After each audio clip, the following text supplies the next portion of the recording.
November 27 பிறந்த நாள் காணும் தமிழகத்தின் நம்பிக்கையே, இளைஞர்களின் எழுச்சியே, எங்களின் எதிர்காலமே, திராவிட பெருநதி, முன்னேற்ற தமிழ்நதி, கழகத்தின் ஜீவநதி, எங்களின் உதயநிதியே. இனிய பிறந்த நாள் நல்வாழ்த்துக்கள் துணை முதல்வரே. மாண்புமிகு அமைச்சர் KKSSR ராமச்சந்திரன், வருவாய் மற்றும் பேரிடர் மேலாண்மை துறை, விருதுநகர் தெற்கு மாவட்ட செயலாளர். ஹாலிடேஸ்னாலே அது நம்ம GT ஹாலிடேஸ் தான்.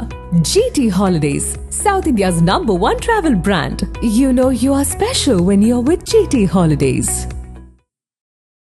மாண்புமிகு துணை முதல்வர் உதயநிதி ஸ்டாலின் அவர்களுடைய பிறந்த நாள் சிறப்பு தொகுப்பு தான் நம்ம பார்த்துட்டு வரோம். அந்த வகையில ஒரு அமைச்சரா, துணை முதலமைச்சரா அவருடைய செயல்பாடுகள்லாம் எப்படி இருக்கு, குறைந்த வருடத்துல அடுத்தடுத்த பொறுப்புகளை அவர் கையாளக்கூடிய விதத்தை பத்தி பிரபலங்கள் மற்றும் அரசியல் பிரமுகர்கள்லாம் என்னெல்லாம் சொல்லியிருக்காங்க கேட்கலாம் வாங்க. அவருடைய வளர்ச்சி உழைப்பால் கிடைத்த வளர்ச்சி.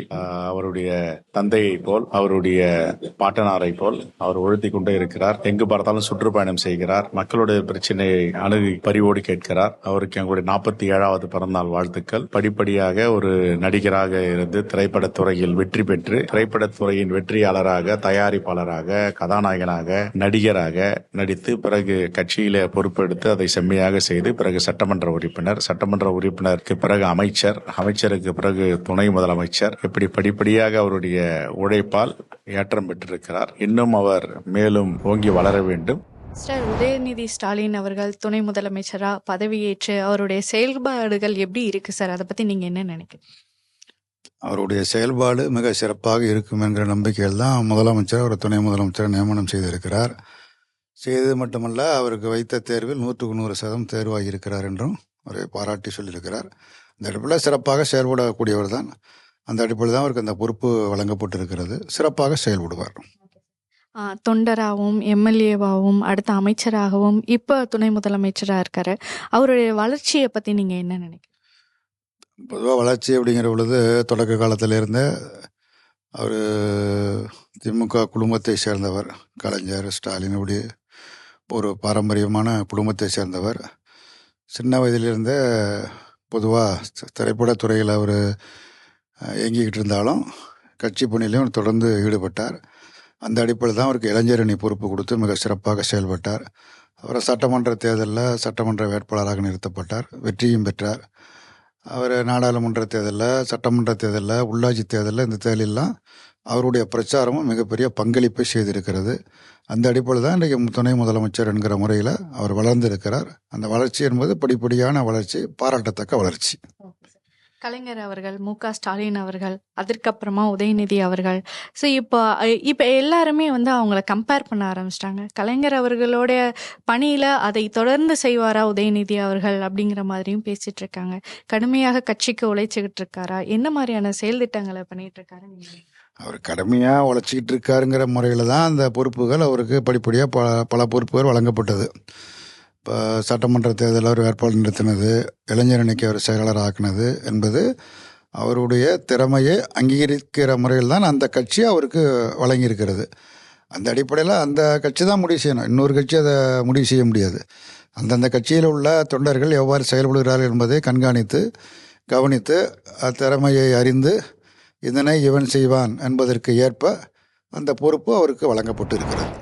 46 ஆண்டுகளை நிறைவு செய்து 47வது ஆண்டிலே அடியெடுத்து வைக்கின்ற திராவிட இளவல் தமிழகத்தினுடைய துணை முதலமைச்சர், நம்முடைய அன்பிற்கும் மரியாதைக்கும் உரிய தமிழக முதலமைச்சர் மாண்புமிகு தளபதி ஸ்டாலின் அவர்களுடைய அருமார்ந்த புதல்வர், உலகமெல்லாம் போற்றும் வியக்கக்கூடிய ஒப்பற்ற தலைவர் டாக்டர் கலைஞர் அவர்களுடைய அருமையான பேரர் திராவிட இளவல் உதயநிதி ஸ்டாலின் அவர்களுக்கு என்னுடைய மனம் நிறைந்த, உளம் கனிந்த பிறந்தநாள் வாழ்த்துக்களை தெரிவித்துக் கொள்கிறேன். எல்லாம் வல்ல இறைவன் திருவருளால் நீண்ட நெடிய நாட்கள் வாழ்ந்து தமிழகத்திற்கும் நாட்டிற்கும் தொடர்ந்து நல்ல சேவைகள் செய்து தமிழகத்தின் பெருமைகளை அகில இந்திய அளவில் தூக்கி பிடித்து தமிழகத்தை சாதனை மாநிலமாக மேலும் மேலும் உயர்த்துவதற்கு அவர் உழைக்க வேண்டும். உழைப்பதற்கான உடல்நலம் பெற வேண்டும், அதற்கான மனநலம் வேண்டும், அதற்கான மக்களுடைய பேராதரவு வேண்டும். இவையெல்லாம் அவருக்கு இறைவன் அருளால் சித்திக்க வேண்டும் என்று நல்ல நாளிலே வாழ்த்துகிறேன். தமிழக அரசியலை ஏறக்குறைய 50 ஆண்டுகளாக நான் பார்த்து வருகிறேன். இன்றைய முதலமைச்சராக இருக்கின்ற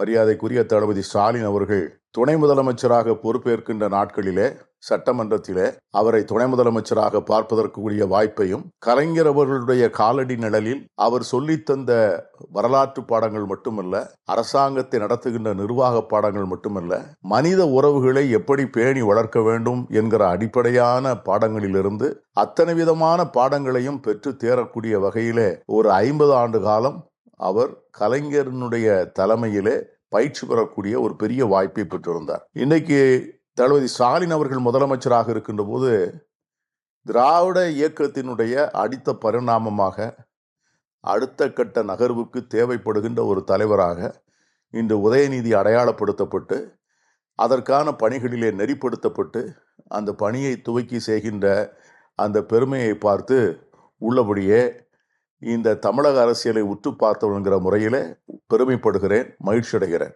ஏனென்றால் ஒவ்வொரு காலமும் தனக்கு தேவையான தலைவர்களை அடையாளம் காண வேண்டும்.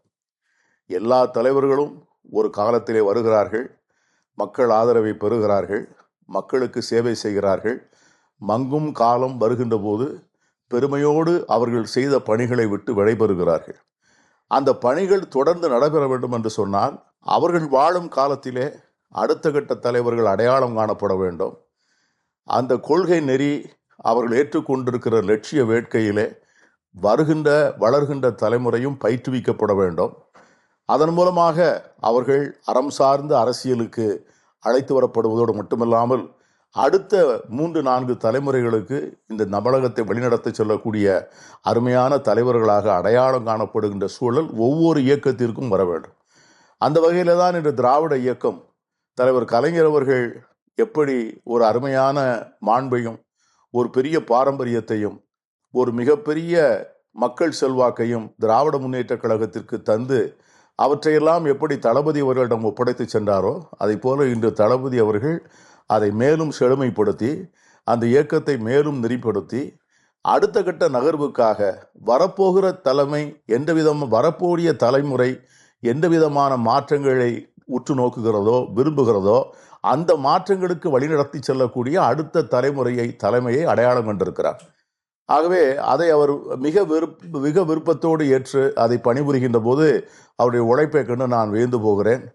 24 மணி நேரமும் சுற்றுகின்ற கடிகாரம் போல ஒவ்வொரு நாளும் ஒவ்வொரு மணி நேரத்தையும் விரட்டி கொண்டே அவர் தொடர்ந்து ஓடிக்கொண்டே மக்கள் பணி செய்கிறார்.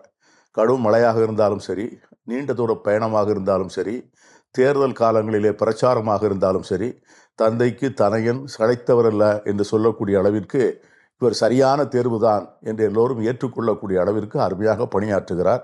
அந்த வகையிலே நிச்சயமாக திராவிட இயக்கத்தினுடைய அடுத்த தலைமுறைக்கு தகுதியான தலைவர் கிடைத்திருக்கிறார் என்றே நான் நினைக்கிறேன்.